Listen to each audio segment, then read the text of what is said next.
कुछ दिन पहले हमने आपको बताया था कि Indian army Pakistan occupied Kashmir यानी पीओके लेने के लिए पूरी तरह से तैयार है और उन्हें बस अब सरकार के आदेश का इंतजार है। लेकिन इस पर अब एक नया बवाल खड़ा हो गया है। बॉलीवुड एक्ट्रेस ऋचा चड्ढा अपने एक ट्वीट को लेकर ट्रोल हो गई हैं। ऋचा ने उत्तरी सेना के commander lieutenant general Upendra Dwivedi के बयान पर प्रतिक्रिया दी थी।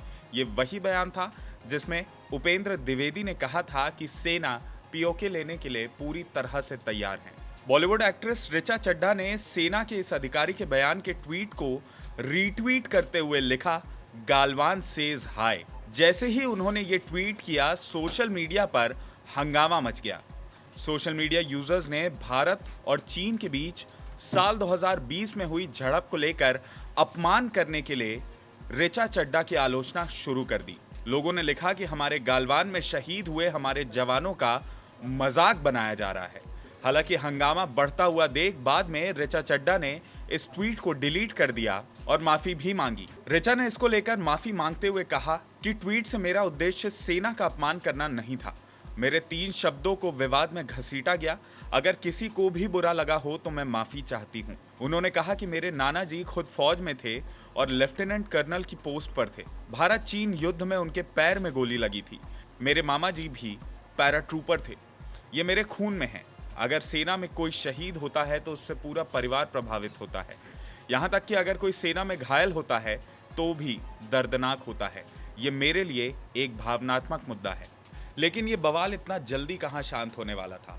और वैसे भी ऋचा चड्ढा ने सस्ती लोकप्रियता के चलते इंडियन आर्मी का मजाक बनाया था। लिहाजा बीजेपी नेता मनजिंदर सिंह सिरसा ने ऋचा के इस ट्वीट को अपमानजनक बताया। उन्होंने लिखा कि इस ट्वीट को जल्द से जल्द वापस लिया जाना चाहिए और हमारे सशस्त्र बलों का अपमान करना उचित नहीं है। तो वहीं उद्धव गुट वाली शिवसेना ने भी कार्रवाई की मांग कर दी। शिवसेना के प्रवक्ता आनंद दुबे ने एक्ट्रेस पर कार्रवाई की मांग की है।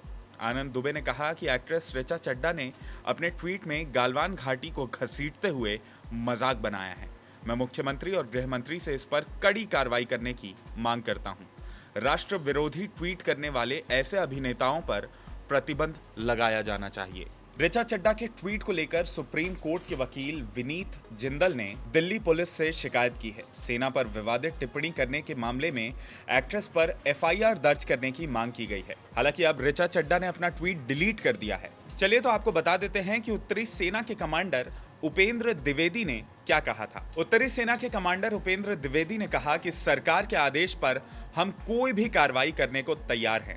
उन्होंने पाकिस्तान को चेतावनी जारी करते हुए कहा कि अगर सीज फायर का उल्लंघन किया तो उसका मुंह तोड़ जवाब मिलेगा।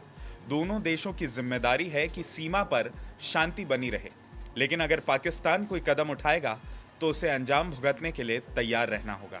आपको बता दें कि बीते कुछ दिनों पहले ही रक्षा मंत्री राजनाथ सिंह जम्मू कश्मीर के दौरे पर गए थे, जहां उन्होंने कहा था कि पीओके में पाकिस्तान ने जो किया है उसकी कीमत चुकानी पड़ेगी।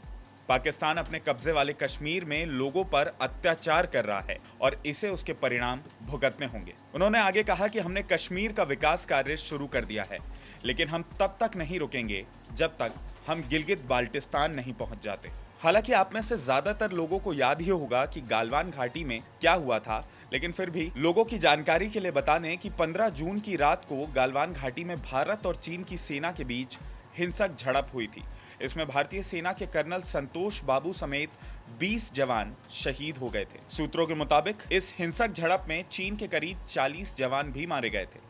हालांकि चीन ने अपने जवानों के मारे जाने का कोई आधिकारिक आंकड़ा जारी नहीं किया था, लेकिन इंडियन आर्मी के इतने बड़े पद पर बैठे एक अधिकारी के बयान को रीट्वीट करते हुए गालवान घाटी की याद दिलाना बेहद शर्मनाक और अपमानजनक है। एक एक्ट्रेस जो कि पब्लिक डोमेन में है, उसकी ये रिस्पॉन्सिबिलिटी बनती है कि वो अपने फॉलोअर्स को और अपने चाहने वालों के लिए एक अच्छा उदाहरण पेश करे।